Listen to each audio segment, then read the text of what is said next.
1947 India സ്വാതന്ത്ര്യം നേടിയതു മുതൽ പരസ്പര ബഹുമാനത്തിലും വ്യാപാര താൽപ്പര്യങ്ങളിലും അടിസ്ഥാനപ്പെടുത്തിയ ഇന്ത്യ-റഷ്യ ബന്ധം ആധുനിക ചരിത്രത്തിലെ തന്നെ ഏറ്റവും ശാശ്വതമായ ഉഭയകക്ഷി ബന്ധങ്ങളിലൊന്നായിട്ടാണ് നിലനിൽക്കുന്നത്.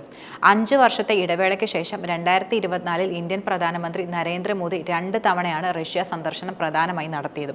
ഇരു രാജ്യങ്ങളും തങ്ങളുടെ തന്ത്രപരമായ പങ്കാളിത്തത്തെ അതീവ പ്രാധാന്യത്തോടെയാണ് കൂടുതലും നോക്കിക്കാണുന്നത്. രാഷ്ട്രീയം, പ്രതിരോധം, ആണവോർജ്ജം, തീവ്രവാദ വിരുദ്ധ സഹകരണം, ബഹിരാകാശ പരിവേഷണം തുടങ്ങിയ 5 പ്രധാന ഘട്ടങ്ങളിലായാണ് ഈ പങ്കാളിത്തം കൂടുതലും വളർന്നു തുടങ്ങിയത്. ഈ വർഷം ആദ്യം നടക്കാനിരിക്കുന്ന റഷ്യൻ പ്രസിഡന്റ് പുടിന്റെ ഇന്ത്യ സന്ദർശനം കഴിഞ്ഞ ദശകത്തിൽ നിന്നുമുള്ള ഇന്ത്യ-റഷ്യ ബന്ധത്തിന്റെ പുനഃക്രമീകരണത്തിന് തന്നെയാണ് പ്രധാനമായിട്ടും പ്രതിഫലിക്കുന്നത്. യുക്രൈൻ അധിനിവേശത്തിന് ശേഷം റഷ്യയുമായുള്ള ഇന്ത്യയുടെ ബന്ധം പാശ്ചാത്യ രാജ്യങ്ങളുടെ നിരീക്ഷണത്തിലാണ് നിലനിൽക്കുന്നത്.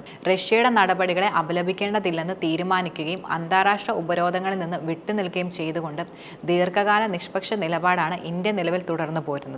അതിനാൽ റഷ്യയുമായുള്ള ഇന്ത്യയുടെ ബന്ധം പാശ്ചാത്യ രാജ്യങ്ങളിൽ നിന്ന് വലിയ തോതിൽ വിമർശനത്തിന് കാരണമാവുകയും ചെയ്തിട്ടുണ്ട്.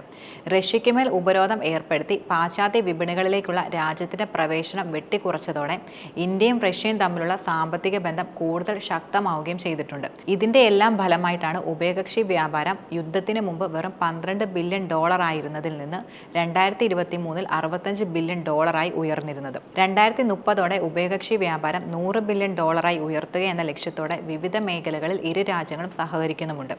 ഇന്ത്യ റഷ്യയിൽ നിന്ന് ക്രൂഡ് ഓയിൽ ഇറക്കുമതി ചെയ്യുമ്പോൾ തന്നെ റഷ്യയിലേക്കുള്ള ഇന്ത്യയുടെ കയറ്റുമതിയും കാര്യമായി വർദ്ധിക്കുന്നുമുണ്ട്. നിലവിൽ ഇന്ത്യ റഷ്യയുടെ രണ്ടാമത്തെ വലിയ വ്യാപാര പങ്കാളിയാക്കി വ്യാപാരം വർദ്ധിപ്പിക്കുന്നതിന്റെ ഭാഗമായി ഇന്ത്യൻ സെൻട്രൽ ബാങ്ക് റഷ്യൻ സ്ഥാപനങ്ങൾക്ക് പ്രത്യേക വോസ്ട്രോ അക്കൗണ്ടുകൾ തുറക്കാൻ അനുവാദം നൽകുകയും ചെയ്തിരുന്നു. ഇന്ത്യൻ ബാങ്കുകളിൽ പണം സൂക്ഷിക്കാനും പേയ്മെന്റ് പ്രശ്നങ്ങളിൽ സഹായിക്കുകയും ചെയ്തുകൊണ്ട് ഇരു രാജ്യങ്ങളും തമ്മിലുള്ള പണമിടപാടുകളിലെ പ്രതിസന്ധി ഈ നീക്കത്തിലൂടെ പ്രധാനമായും പരിഹരിക്കപ്പെടുകയും ചെയ്തു. എന്നാൽ വർഷങ്ങളായുള്ള സാമ്പത്തിക പങ്കാളിത്തം മെച്ചപ്പെടുമ്പോൾ ഇരു രാജ്യങ്ങളും തമ്മിലുള്ള സൈനിക സാങ്കേതിക പങ്കാളിത്തത്തിൽ കുറവ് വരികയും ചെയ്യുന്നുണ്ട്. റഷ്യയിൽ നിന്നുള്ള പ്രതിരോധ ഇറക്കുമതിയുടെ പങ്ക് 2009 76% 2023 36% കുറയുകയും ചെയ്തു. ഫ്രാൻസ്, അമേരിക്ക തുടങ്ങിയ പാശ്ചാത്യ രാജ്യങ്ങളിൽ നിന്ന് ആയുധങ്ങൾ ഇറക്കുമതി ചെയ്ത റഷ്യയ്ക്കൊപ്പം ഒരു പ്രതിരോധ സംഭരണം വൈവിധ്യവൽക്കരിക്കാനുള്ള ഇന്ത്യയുടെ തന്ത്രപരമായ തീരുമാനമായിരുന്നു ഈ ഇടിവിന് പിന്നിലെ പ്രധാന കാരണമായി നിലനിൽക്കുന്നത്. ഇന്ത്യയുടെ പ്രാദേശിക സുരക്ഷാ ആശങ്കകൾ, പ്രത്യേകിച്ച് ഹിമാലയത്തിലെയും ഇന്ത്യൻ മഹാസമുദ്രത്തിലെയും ചൈനയുടെ ഭീഷണി ഇന്ത്യയുടെ പ്രതിരോധ നയത്തിൽ തന്ത്രപരമായ മാറ്റത്തിന് വലിയ തോതിൽ കാരണമായിട്ടുണ്ട്. ന്യൂനത സൈനിക ശേഷികൾ ഏറ്റെടുക്കുന്നതിലും അതിന്റെ പ്രതികരണശേഷി വർദ്ധിപ്പിക്കുന്നതിന് ആഭ്യന്തര ഉൽപാദനശേഷി വികസിപ്പിക്കുന്നതിലുമാണ് രാജ്യം നിലവിൽ കൂടുതൽ ശ്രദ്ധ നൽകുന്നത്. റഷ്യൻ മിലിറ്ററി ശേഷിയുള്ള ഇന്ത്യയുടെ ആശ്രയത്തെ യുക്രൈൻ സംഘർഷം കാര്യമായി ബാധിച്ചിരുന്നു. പാശ്ചാത്യ ഉപരോധങ്ങളുടെ പിടിയിലമർന്ന് 2022 ഇന്ത്യയുടെ ടെക് ഭീമനായ ഇൻഫോസിസിന് റഷ്യൻ പ്രവർത്തനങ്ങൾ അവസാനിപ്പിക്കേണ്ട സാഹചര്യം വന്നിരുന്നു. ടാറ്റ ഗ്രൂപ്പും L&Tയും പോലുള്ള പ്രമുഖ കമ്പനികൾക്കും അവരുടെ ജോലി പരിമിതപ്പെടുത്തേണ്ടി വരികയും ചെയ്തു. 2024 ഉപരോധങ്ങളുടെ ശക്തി വർദ്ധിപ്പിച്ചതോടെ ആർട്ടിക് LNG-2 പോലെയുള്ള അനുമതിയുള്ള പദ്ധതികളിൽ നിന്ന് LNG വാങ്ങില്ലെന്ന് ഇന്ത്യ തീരുമാനം കൈക്കൊള്ളുകയും ചെയ്തു. റഷ്യ-ചൈന ബന്ധം മെച്ചപ്പെടുത്തുന്നതിൽ ഇന്ത്യക്ക് വലിയ ആശങ്കയാണുള്ളത്. 2020കളിൽ ചൈന റഷ്യയുടെ ഏറ്റവും വലിയ വ്യാപാര പങ്കാളിയായി മാറുകയും നാവിക അഭ്യാസങ്ങൾ, സംയുക്ത അഭ്യാസങ്ങൾ എന്നിവയുടെ രൂപത്തിൽ സൈനിക സഹകരണം വർദ്ധിപ്പിക്കുകയും ചെയ്തിരുന്നു. അടുത്തിടെ 6000 കിലോമീറ്റർ പരിധിയുള്ള റഷ്യയുടെ മുൻകൂർ മുന്നറിയിപ്പ് റാഡർ സംവിധാനമായ വൊറോനെഷ് $4 ബില്യൺ വാങ്ങാൻ ഇന്ത്യ താൽപര്യം പ്രകടിപ്പിച്ചിരുന്നു. പ്രതിരോധ മേഖല കൂടുതൽ ശക്തിപ്പെടുക എന്ന ലക്ഷ്യത്തോടെയാണ് വൊറോനെഷ് റാഡറുകൾ വാങ്ങാനുള്ള സുപ്രധാന കരാറിൽ ഇന്ത്യ ഒപ്പുവെച്ചത്. ഭൗമ ബഹിരാകാശ വസ്തുക്കളും അവശിഷ്ടങ്ങളും നിരീക്ഷിച്ചു കണ്ടെത്താനുള്ള റാഡറിന്റെ കഴിവും ISROയ്ക്കും സഹായകമാകുമെന്നാണ് പൊതുവെ വിലയിരുത്തൽ.